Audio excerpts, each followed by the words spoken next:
আজকে আমরা শুরু করছি 377 পাতার যে স্কুলটা আছে। এর আগের দিন আমরা তার আগের স্কুলটা করেছিলাম। যারা ভিডিওটা দেখোনি অবশ্যই ভিডিওটা দেখে নিবে। আর কোনো কোশ্চেনের যদি জিজ্ঞাসা থাকে তো অবশ্যই ভিডিওতে কমেন্ট করবে। হ্যাঁ, সেটা করে দেওয়া হবে, সেটা কমেন্টে জানাতে হবে। হ্যাঁ, তো দেখো এক দাগের যে প্রশ্নটা আছে আমাদের, বলছে শতকরা বার্ষিক সরল সুদের হার কত হলে কোনো টাকার 10 বছরের সুদ আসলের 2/5 অংশ হবে। এটাও তোমাদের বইয়ের অঙ্ক আছে।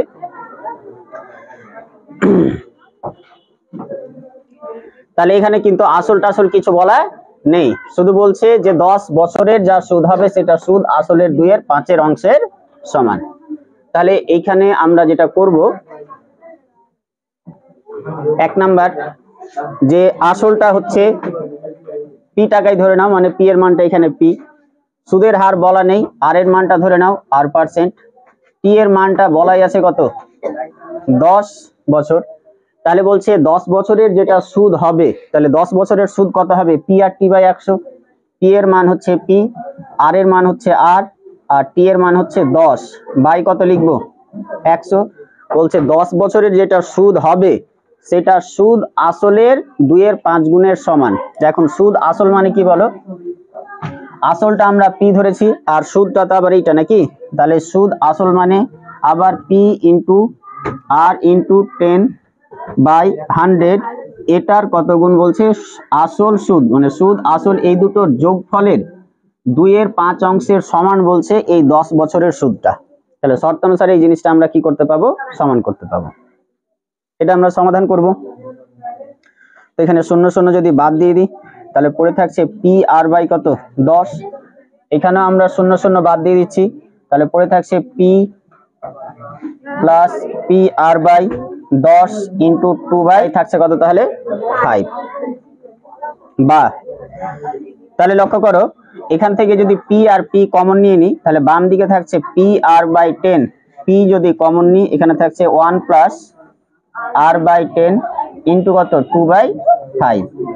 এই পি আমরা বাদ দিয়ে দিচ্ছি, তাহলে পড়ে থাকছে আর বাই 10 সমান, এটা ভগ্নাংশের যোগ করলে 10 লসাগু, তাহলে 10 প্লাস আর উপরে পেয়ে যাচ্ছি, আর এখানে থাকছে কত, 2/5। আমরা গুণ করে নিব, এখানে বা দিয়ে তাহলে লিখতে পারবো আর বাই 10 সমান হচ্ছে 2 গুণ 10 মানে 20 প্লাস 2 গুণ আর মানে 2 আর বাই 5 গুণ 10, 5 10 50। আমরা কোনাকুনি গুণ করব, 50 গুণ আর, তাহলে পেয়ে যাব 50 আর 10 গুণ 2 এটা হয়ে যাবে 200, আর 2 গুণ 10 20 আর। বা এটাকে যদি আমরা বাম দিকে নিয়ে আসি তাহলে 50 আর মাইনাস 20 আর সমান পেয়ে যাব কত, 200। 50 থেকে 20 বাদ পেয়ে যাব কত, 30 আর সমান হচ্ছে 200। তাহলে এখান থেকে আর সমান পেয়ে যাব কত, 200/30। 0 0 বাদ থাকছে আর সমান কত, 20/3।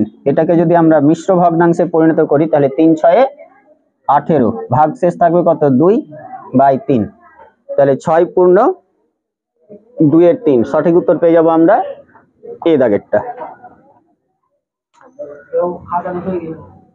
তাহলে তোমরা ভিডিওটা দেখে নিবা পজ করে করে।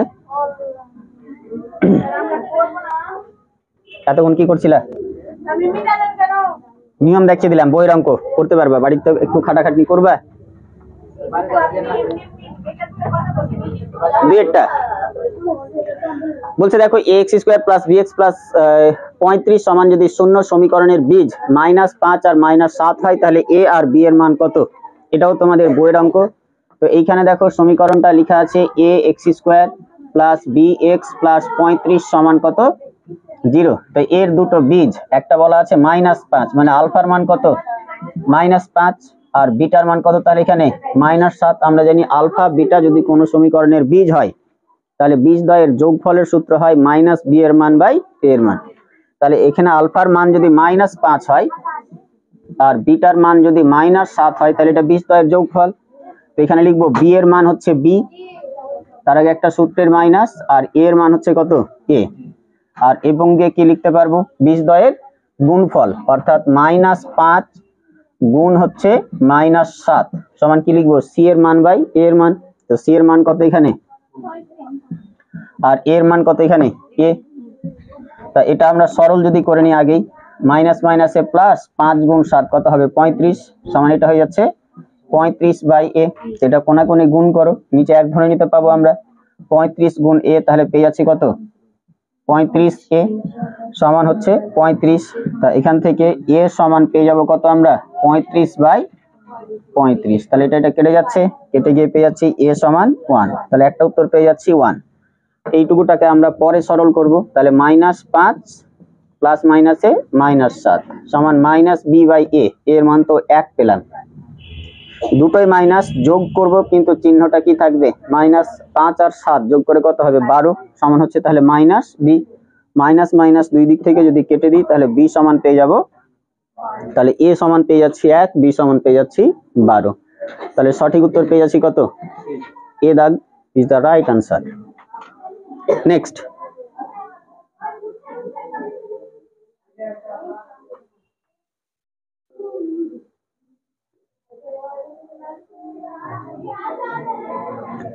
তিনেরটা দেখো কি বলছে,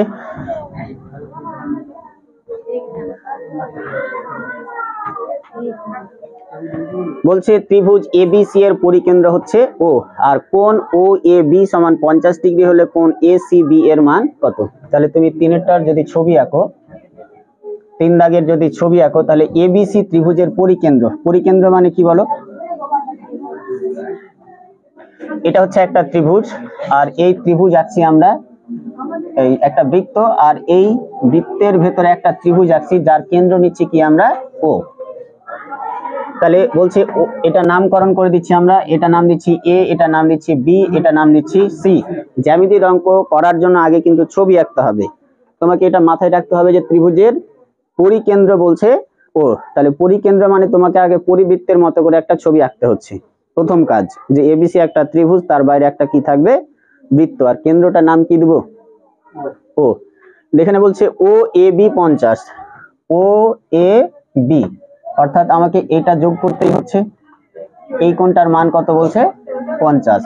দিয়ে কোশ্চেন করছে ACB এর মান কত, ACB এই কোণটার মান কত এটা জিজ্ঞেস করছে। তাহলে এখন যদি আমরা এইটাও যোগ করে দিই, OB যদি যোগ করে দিই, তাহলে দেখো এই যে AOB একটা ত্রিভুজ, আর এই ত্রিভুজের OA আর OB এর মান সমান না, তাহলে এই কোণটার মান যদি 50 হয়, এই কোণটারও মান কত হবে 50। তাহলে এখন এই যে ত্রিভুজ আছে, এই ত্রিভুজের দুটো কোণের মান 50 50 কত হয়ে যাবে 100, আর তিনটা কোণের যোগফল কত হয় 180, তার মধ্যে এখানে যদি 100 বাদ দিয়ে দাও, তাহলে এই কোণটার মান কত হবে। আবার দেখো AB যে চাপটা আছে, এই চাপের উপর AOB হচ্ছে কেন্দ্রস্থ কোণ, আর ACB হচ্ছে বৃত্তস্থ কোণ। তো দেখো এখানে বের করতে হবে তাহলে বৃত্তস্থ কোণ, আর আমরা জানি বৃত্তস্থ কোণের মান কি হয় কেন্দ্রস্থ কোণের অর্ধেক, বৃত্তস্থ কোণের মান কেন্দ্রস্থ কোণের অর্ধেক। তাহলে এখান থেকে আমরা অবশ্যই লিখতে পারছি কোণ ACB, তাহলে 80 ডিগ্রি বাই কত লিখতে পারবো 2, এটা পেয়ে যাবো তাহলে 40 ডিগ্রি। তাই এখানে সঠিক উত্তর পেয়ে যাবো তাহলে আমরা C দাগেরটা। হ্যাঁ, তারপরে 4এরটা দেখো কি বলছে, হ্যাঁ বলো, কোনটা 80/2, ঠিক আছে। তারপরেটা দেখো বলছে একটি সুষম ষড়ভুজের প্রতিটি অন্তঃকোণের বৃত্তীয় মান কত, একটি সুষম ষড়ভুজের প্রতিটি অন্তঃকোণের মান কত, এটাও তোমাদের দেখবা 24 নাম্বার যে চ্যাপ্টার আছে বলজিনিয়া। তো দেখো তারপরেটা বলছে একটি সুষম ষড়ভুজের প্রতিটি অন্তঃকোণের বৃত্তীয় মান, তো ষড়ভুজ বলা আছে তাই তো, তাহলে আমরা 4 নাম্বারের উত্তর যদি করি, তাহলে এখানে n ষড়ভুজের বহুভুজের বাহু সংখ্যাকে যদি আমরা n দ্বারা প্রকাশ করে থাকি, তাহলে ষড়ভুজ এখানে এটাও একটা বহুভুজ যার বাহুর সংখ্যা কত হবে 6, বাহুর সংখ্যা কত হবে। তো বলছে যে প্রত্যেকটা অন্তঃকোণের মান কত, তো এখন আমরা আগে বহিস্থ কোণের একটা সূত্র জানি যে বহিস্থ কোণের মান সমান 360 ডিগ্রি বাই বাহুর সংখ্যা, এটা একটা সূত্র। বহুভুজের বহিস্থ কোণ বের করার একটা সূত্র হচ্ছে 360 ডিগ্রি বাই কি বলো বাহুর সংখ্যা। তো এখানে বাহুর সংখ্যা কত বলা আছে 6, তাহলে এখানে 360 ডিগ্রি বাই কত লিখতে পারবো 6। এটা যদি আমরা কাটি তাহলে 6 6 36 কত ডিগ্রি পেয়ে যাব। তাহলে এটা পেলাম আমরা বহিস্থ কোণের মান, কিন্তু এখানে চেয়েছে কি অন্তস্থ কোণের মান। তো একটা সুষম বহুভুজের ক্ষেত্রে অন্তস্থ কোণ আর বহিস্থ কোণের আর একটা সূত্র আছে, যে অন্তস্থ কোণ আর বহিস্থ কোণের সমষ্টি হচ্ছে 180 ডিগ্রি। তাহলে এটা যদি বহিস্থ কোণ হয় তাহলে অন্তস্থ কোণের মান কত পেয়ে যাব, অন্তঃকোণের মান কত পেয়ে যাব, তাহলে 180 ডিগ্রি মাইনাস 60 ডিগ্রি, এটা পেয়ে যাচ্ছে কত 120। আর এটাকে বলেছে যে বৃত্তীয় পদ্ধতিতে বের করতে, তাহলে এটাকে কি করব আমরা পাই বাই 180 দিয়ে গুণ করব। তাহলে ইনটু আমরা করে দিচ্ছি পাই বাই কত 180, 0 0 বাদ 6 দিয়ে কাটলে এটা পেয়ে যাচ্ছে। তারপরেরটা 5এরটা দেখো, বলছে একটি সমকোণী চৌকোলাকৃতি বাক্সের ভিতরের আয়তন বলছে 440 ঘনসেমি এবং ভেতরের ভূমিতলের ক্ষেত্রফল বলছে 88 বর্গ সেমি। বাক্সটির ভেতরের উচ্চতা কত। তো এটাও তোমাদের বইয়ের একটা অঙ্কের মতো একই রকম নিয়মের একটা বই আছে, সমকোণী চৌকোল যে চ্যাপ্টারটা আছে সেটা দেখবা। তো আমরা এরকম একটা সূত্র জানি যে আয়তনের সূত্র হচ্ছে ভূমির ক্ষেত্রফল ইনটু উচ্চতা। জানো কি আয়তনের একটা সূত্র জানি ভূমির ক্ষেত্রফল ইনটু উচ্চতা। তাহলে এখানে ভূমির ক্ষেত্রফল ইনটু উচ্চতা, হ্যাঁ সমকোণী চৌকোলেরই আয়তনের একটা সূত্র, পরিসীমা ইনটু কি লিখতে পারবো এই ভূমির ক্ষেত্রফল ইনটু উচ্চতা। তাহলে এখানে লক্ষ্য করো ভূমির ক্ষেত্রফল কত দেওয়া আছে আর উচ্চতা ধরে নাও x। তাহলে আমরা ভূমির ক্ষেত্রফল হচ্ছে 88 আর তার সঙ্গে যদি x বের করি তাহলে এটা আয়তন, আর এই মানটাই কত বলা আছে 440। সমাধান করলে উত্তর এখান থেকে লিখতে পারবো x সমান তাহলে এটা যদি আমরা 44 দিয়ে কাটি, 44 একে 44 আর 44 দুগুণে 88, এটা যদি আবার কেটে দিই তাহলে কত পেয়ে যাব 5, অর্থাৎ উচ্চতা পেয়ে যাব কত 5। তারপরে 6টা দেখো কি বলছে, বলছে 6, 7, x, 8, y, 14 সংখ্যাগুলির গড় হচ্ছে 9। তো গড় মানে কি যতগুলা সংখ্যা আছে সবটিকে যোগ করব আর তার সংখ্যা দিয়ে ভাগ করব। তাহলে এখানে কত আছে বল, প্রথমে 6 যোগ 7 যোগ x যোগ 8 যোগ y যোগ 14 বাই টোটাল কটা সংখ্যা 1 2 3 4 5 6। তাহলে এটাকে 6 দিয়ে ভাগ করব, তার মানে এই উত্তরটা কত পাবো 9। তাহলে শর্তানুসারে এটা সমান লিখতে পারবো 9। এটা সমাধান করব আর এর দিকে লক্ষ্য করো x প্লাস y কে বাম দিকে রাখা আছে আর সবকিছু ডান দিকে নাকি। তাহলে এটাকে আমরা সরল করি, দেখো তো কত হচ্ছে 14 আর 8 যোগ করে পেয়ে যাচ্ছে কত 22, 22 আর 6 28, 28 আর 7 যোগ করে কত 35, আর x y কে তো যোগ করতে পারবো না, আমরা যোগ আকারেই লিখে দিলাম। 22 সমান কত লিখতে পারছি 9। এই নিচের সংখ্যাটা ডান দিকে গিয়ে তাহলে কি হবে গুণ হবে। তাহলে এখানে আমরা লিখতে পারছি 35 যোগ x যোগ y সমান 6 9। এই 35 কে যদি আমরা ডান দিকে নিয়ে যাই তাহলে x প্লাস y সমান কত হয়ে যাবে 54 মাইনাস 35। তাহলে বিয়োগ করে কত পেয়ে যাব 14 থেকে 5 বাদ দিলে কত 9 আর এটা হয়ে যাচ্ছে 1। তাহলে সঠিক উত্তর পেয়ে যাচ্ছি আমরা বি দাগেরটা, x plus y equal to 19। তারপর দেখো 2 এর বলছে শূন্যস্থান পূরণ করো যে কোনো 5টা। তো প্রথম প্রশ্ন যেটা দেওয়া আছে বলছে যে 7x square minus 12x plus 18 equal to 0। বলো কোনটা, এগুলা হোক কোনো সমস্যা নেই। বলছে সমীকরণের বীজদ্বয়ের সমষ্টি এবং গুণফলের অনুপাত কত। তাহলে এই সমীকরণের বীজদ্বয়ের সমষ্টি আর গুণফল এর মান যেটা হবে তার মান কত সেটা আমাকে বের করতে বলছে। তাহলে সাপোজ ধরে নাও এর একটা বীজ হচ্ছে আলফা আর একটা হচ্ছে বিটা। তাহলে এখানে আলফা যোগ বিটা এটার মান কি পেয়ে যাবো মাইনাস বি এর মান বাই এর মান। তো মাইনাস বি এর মান হচ্ছে -12 না, এই মাইনাসটা সূত্রের, আর এটা হচ্ছে বি এর মান আর এর মান কত এখানে তাহলে 7। আর বীজদ্বয়ের গুণফল অর্থাৎ আলফা গুণ বিটা এর মান কি সি এর মান বাই এর মান। সি এর মান পেয়ে যাচ্ছি 18 বাই কত এর মান 7। তাহলে চেয়েছে কি এই সংখ্যাটার এই সংখ্যাটার অনুপাত, যোগফল আর গুণফলের অনুপাত। তো অবশ্যই এটা 12/7 লিখতে পারবো, মাইনাস মাইনাসে প্লাস, আর এটা যা আছে তাই। তাহলে এদের অনুপাত মানে কি 12/7 অনুপাত 18/7। এটা বাদ দিয়ে দিলাম, তাহলে 12 অনুপাত কত থাকছে 18। এটাকে আবার তুমি 6 দিয়ে কাটো, তাহলে এখানে 3, তাহলে পেয়ে যাচ্ছি কত 2:3। তাহলে শূন্যস্থানে কি বসবে 2:3। তারপরেরটা বলো দেখি, দুইটা কি বলা আছে, বলছে সময়ের সঙ্গে কোনো কিছু নির্দিষ্ট হারে বৃদ্ধি হলে সেটি ড্যাশ বৃদ্ধি। মনে আছে, সমহার বৃদ্ধি বলবো, সমহার বৃদ্ধি। তিনটা দেখো, বলছে দুটি বৃত্ত পরস্পরকে এ বিন্দুতে স্পর্শ করে, এ বিন্দুতে অঙ্কিত বৃত্ত দুটির সাধারণ স্পর্শক হলো সাধারণ সরল না তির্যক।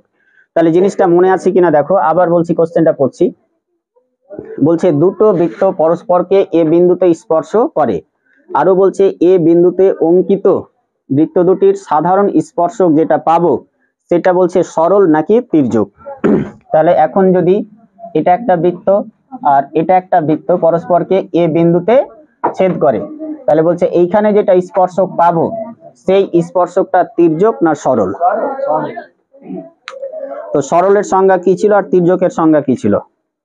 ছিল এরকম যে এটার কেন্দ্র যদি তুমি C1 ধরো আর এটার কেন্দ্র যদি C2 ধরো, তো বলছে যে দুটো বৃত্তের যে কেন্দ্র আছে যদি একই পার্শ্বে অবস্থান করে, মানে স্পর্শকটা দুটো বৃত্তের যদি একই পার্শ্বে অবস্থান করে তাহলে সেটা ছিল সরল সাধারণ স্পর্শক। আর যদি একটা ডান দিকে তো একটার বাম দিকে মানে অপোজিট দিকে থাকে তাহলে সেটা ছিল কি তির্যক স্পর্শক। তাহলে এখন বলো এই স্পর্শকটা C1 এর যদি ডান দিকে হয় তাহলে এটা এই বৃত্তের ক্ষেত্রে এটা কি বাম দিকে হচ্ছে না, তাহলে কি হবে এটা? তা প্রথমে তোমরা উত্তর ভুল বলেছিলা,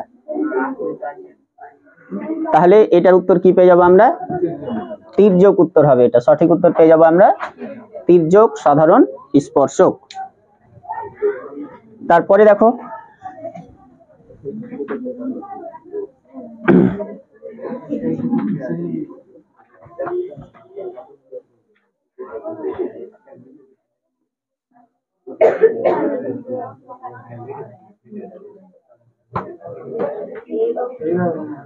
চারেরটা দেখো কি বলছে,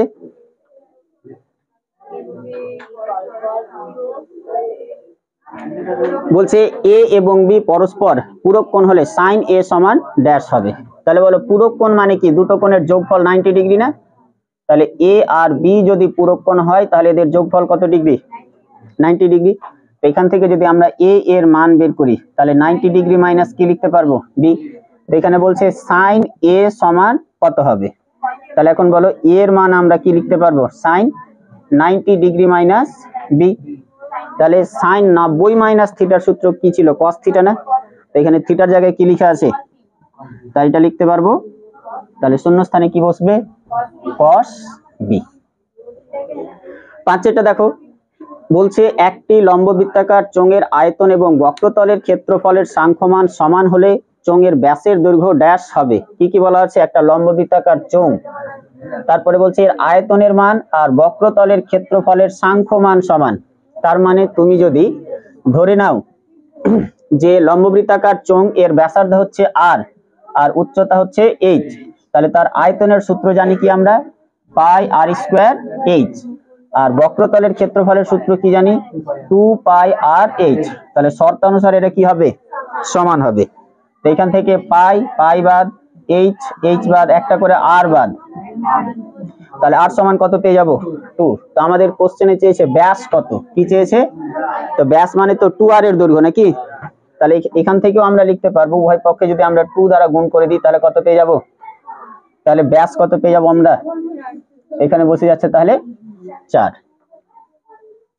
6টা দেখো, বলছে 1 2 3 4 5 তথ্যটির মধ্যমা কত? তাহলে মধ্যমা মানে কি বলো? মধ্যমা মানে যে মধ্যখানে থাকে নাকি? 1 2 3 4 5, তাহলে মধ্যখানে কি আছে? এদিক থেকে 2টা বাদ এদিক থেকে 2টা বাদ, কত থাকছে? তাহলে মধ্যমা পেয়ে যাব 3। তাহলে আমাদের শূন্যস্থানটি খুব সহজ ছিল, সহজেই পেরে গেলাম নাকি? না আমি পারলাম শুধু, তোমরা পারলে না? বাহ, ভেরি গুড। তারপরে দেখো তো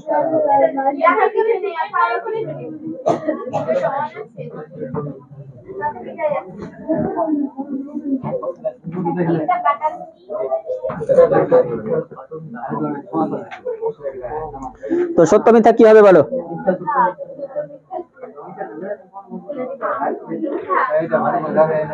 তিনের এক বলছে অংশীদারি ব্যবসায় কমপক্ষে লোকের সংখ্যা কতজন?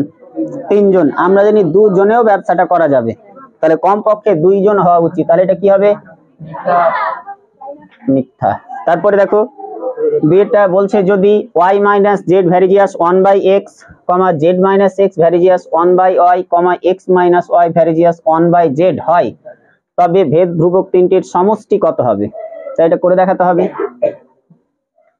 তাহলে y মাইনাস জেড ভ্যারিজিয়াস কত আছে? 1/x, আর একটা আছে z মাইনাস x ভ্যারিজিয়াস কত আছে? 1/y, আর একটা আছে x minus y varies as 1/z। তাহলে দেখো ভ্যারিজিয়াস কটা আছে? দুটো আছে, তিনটা আছে। তাহলে k1 k2 k3 আমরা তিনটা ভেদ ধ্রুবক ধরবো। তাহলে এখান থেকে আমরা লিখতে পারবো y মাইনাস জেড সমান k1 কত? x। এখান থেকে লিখতে পারবো z মাইনাস x সমান k2 কত? y। আর এখান থেকে লিখতে পারবো x মাইনাস y সমান k3 কত লিখবো? z। এখান থেকে যদি আমরা k1 এর মান বের করি, k1, তাহলে এটার সঙ্গে এটা গুণ হয়ে যাবে না? x ইন্টু কত লিখতে পারবো? তাহলে y মাইনাস জেড। এখান থেকে তাহলে আমরা k2 সমান কি লিখতে পারবো? y এর সঙ্গে এটা গুণ হবে y into Z minus x। আর এখান থেকে তাহলে আমরা লিখতে পারছি k3 সমান z into x minus y। তো বের করতে বলছে যে সমষ্টি কত নাকি? তো সমষ্টি মানে কি? যোগফল, অর্থাৎ k1 এর মান প্লাস k2 এর মান প্লাস k3 এর মান বের করতে বলছে। তো এটাকে ভাবো 1 নাম্বার, 2 নাম্বার, 3 নাম্বার সমীকরণ। তিনটা সমীকরণের বাম পক্ষকে যদি আমরা যোগ করি, তাহলে ডান পক্ষগুলোও কি করতে হবে? যোগ। তাহলে এটার ক্ষেত্রে ডান দিকে লিখবো x into y minus Z, plus এটার ক্ষেত্রে লিখবো y into Z minus x, আর এটার ক্ষেত্রে লিখবো z into x minus y। আমরা বাইরের যে x y z গুলো আছে সেগুলোকে গুণ করে ভেতরে করছি, তাহলে কি হয়ে যাবে বলো? x ইন্টু y কত হবে? x ইন্টু জেড মানে zx লিখতে পারি, y ইন্টু জেড এটাকে আমরা yz লিখবো, y ইন্টু x xy লিখবো, আবার z ইন্টু x তাহলে কি লিখবো? zx, আর z ইন্টু y মানে লিখবো yz। লক্ষ্য করে xy প্লাস আছে xy মাইনাস, zx প্লাস আছে zx minus, yz plus yz minus. তাহলে সমষ্টি কত পেয়ে যাচ্ছি আমরা? 0 পেয়ে যাচ্ছি নাকি? তাহলে এর উত্তর কি হবে? সত্য। এটা 0 বলাই আছে, তাহলে এটা পেয়ে যাবো আমরা সত্য। তিনটা বলো দেখি, সত্য না মিথ্যা? বলছে একটি বৃত্তস্থ চতুর্ভুজের বিপরীত কোণ পরস্পর পূরক কোণ। পূরক কোণ মানে যোগফল কত? 90 ডিগ্রি। কিন্তু আমরা জানি সম্পূরক কোণ মানে 180 ডিগ্রি। তাহলে এটা সত্য বলা আছে, এখানে পূরক বলা আছে, তার জন্য এটা মিথ্যা। নেক্সট চারেরটা দেখো, বলছে sin 90 ডিগ্রি মাইনাস থিটা সমান বলছে sin 2 থিটা হলে এখানে ওই থিটা এর মান 30 ডিগ্রি হবে, যেখানে 2 থিটা হচ্ছে সূক্ষ্মকোণ। মানে বলছে এটাকে সমাধান যদি করো তাহলে বলছে থিটার মান পাবো 30 ডিগ্রি। সত্য না মিথ্যা? তো সত্য যদি হয় তাহলে আমাদের অঙ্ক করে দেখানো উচিত যে এই কারণে সত্য। তাহলে আমরা লিখবো sin 90 ডিগ্রি মাইনাস থিটা সমান হচ্ছে sin 2 থিটা। দেখো সাইন সাইন বাম দিক থেকে আমরা যদি আউট করে দিই তাহলে এখান থেকে লিখতে পারবো 90 ডিগ্রি মাইনাস থিটা সমান হচ্ছে কত? 2 থিটা। এই থিটাকে যদি আমরা ডান দিকে নিয়ে যাই তাহলে 90 ডিগ্রি সমান পেয়ে যাব 2 theta plus theta, minus theta ডান দিকে গিয়ে হচ্ছে প্লাস। তাই এখান থেকে 90 ডিগ্রি সমান লিখতে পারবো কত? 3 থিটা। তাহলে এখানে 3 থিটা থিটা সমান লিখতে পারবো কত? 90 ডিগ্রি বাই 3, তাহলে 3 10 30। থিটার মান কত পেয়ে যাচ্ছি তাহলে? তাহলে এটা সত্য কথাই বলা আছে, তাহলে এইটা হয়ে গেল সত্য। তো অবশ্যই অঙ্কগুলো তোমরা খাতায় লিখে লিখে প্র্যাকটিস করবা।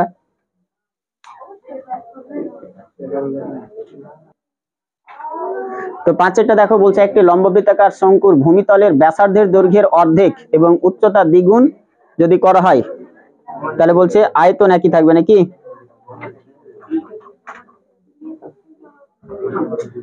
একটি লম্ববৃত্তাকার শঙ্কুর ভূমির ব্যাসার্ধের দৈর্ঘ্য অর্ধেক করছে আর উচ্চতা দ্বিগুণ করছে, এই জন্য বলছে আয়তনের মানটা একই থাকবে না চেঞ্জ হবে? তাহলে দেখো, আগের যদি ব্যাসার্ধ আর হয় আর উচ্চতা h হয়, তাহলে আগের আয়তন কত পেয়ে যাবো আমরা? শঙ্কু বলছে নাকি? শঙ্কুর আয়তনের সূত্র জানি 1/3 পাই r স্কয়ার h। বলছে পরে থেকে ব্যাসার্ধকে কি করছে? অর্ধেক, মানে r এর মানটা কত হয়ে যাবে? r/2, আর h এর মানটাকে দ্বিগুণ করে দিচ্ছে, মানে কত হবে? 2h। তো বলছে এই আয়তনটা যদি আগের আয়তনের সঙ্গে সমান হয় তাহলে বলবো একই থাকছে। তাহলে এটা 1/3 লিখবো, পাইয়ের জায়গায় পাই লিখবো, r এর মানটা হচ্ছে r/2, তাহলে r/2 তার কি লিখবো? স্কয়ার ইনটু h, h এর মানটা কত লিখবো? 2h। এটা সরল করো, 1/3 পাই, এটাকে লিখতে পারবো r স্কয়ার বাই কত? 4 ইনটু 2h। এটাকে যদি আমরা সরল করি তাহলে 1/2 হবে। তো এই 1/2টাকে আমি সামনে রাখছি আর বাকি জিনিসটিকে সাজিয়ে লিখছি। তাহলে এখানে থাকছে 1/3, এখানে একটা পাই, এই r স্কয়ারকে এখানে লিখছি ইনটু h। তো এটা মানে তো আগের যা আয়তন আছে তার সঙ্গে হাফ গুণ আছে, হাফ মানে তো অর্ধেক, তাহলে এটা কি একই থাকছে? আয়তনটা একই থাকছে কি? এই জন্য এটা কি হবে? মিথ্যা হবে।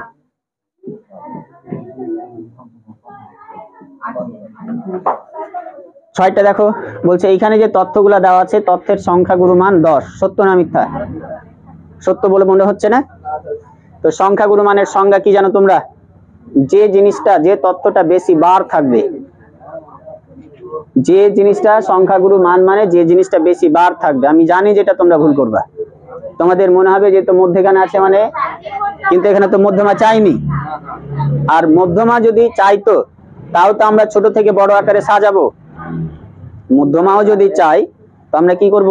ছোট থেকে বড় আকারে আগে সাজাবো। তো এখানে দুটোই মিথ্যা হবে, যদি মধ্যমাও বের করতে বলে তাও দেখবা মিথ্যা আসবে। আবার বলছি, এটা দেখো বলা আছে সংখ্যাগুরু মান 10, বলছে সংখ্যাগুরু মান 10 মানে এখানে 10 সংখ্যাটা সব থেকে বেশি বার থাকতে হবে। তো 10 থেকে তো 9 বেশি আছে নাকি? তো 9 হওয়া উচিত ছিল, এই জন্য এটা কি হবে? মিথ্যা হবে।